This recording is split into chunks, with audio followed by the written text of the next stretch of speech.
How did it feel getting the chance to remake a British classic? I'd be lying. I think we'd both be lying if we weren't daunted in some way. We both loved the show, and I felt very strongly that the script would have to be really, really strong and have a very strong cinematic story for it to be worthwhile, and that you'd have to get the right. The right kind of actor. The actors who did the original were, very experienced stage actors. They weren't necessarily known for comedy, and I obviously some of them were, but I felt that those circumstances had to be right. But it was daunting. Would they be able to do that? That was my question about it. Well, for me, it was just, if these actors were going to do it, I wanted to be part of it. My character had nothing to do with the television series, but still, it's kind of rooted in a Spritz, this television series. But I think the characters really stand out by themselves, and I think any great actor would like to get the chance to play some of these characters. Associated Press. I'm doing an article on the Home Guard. You come highly recommended. You remind me of someone. Winston Churchill. I like to think that if we met, we'd both be the richer for it. Oh, yes. It's a spectacular cast. Did you have any nerves about being their leader? Yes. Yeah, of course. I mean, I suppose that I was reassured by the fact that, as an actor, contrary to what people think, you realise that your best chance is likely to be what the other person gives you rather than what you take for yourself, and particularly in comedy. And so you looked around at the other actors and you thought, oh, they all understand this.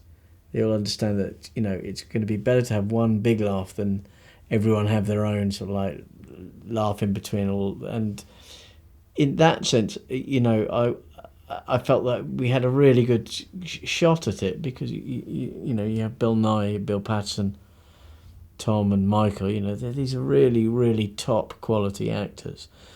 So yeah, if I was intimidated by them, I also felt like they were the best. I had to sort of raise my game to be with them.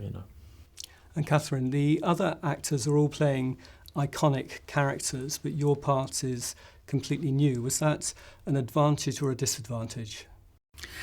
I think it was an advantage. I didn't have to.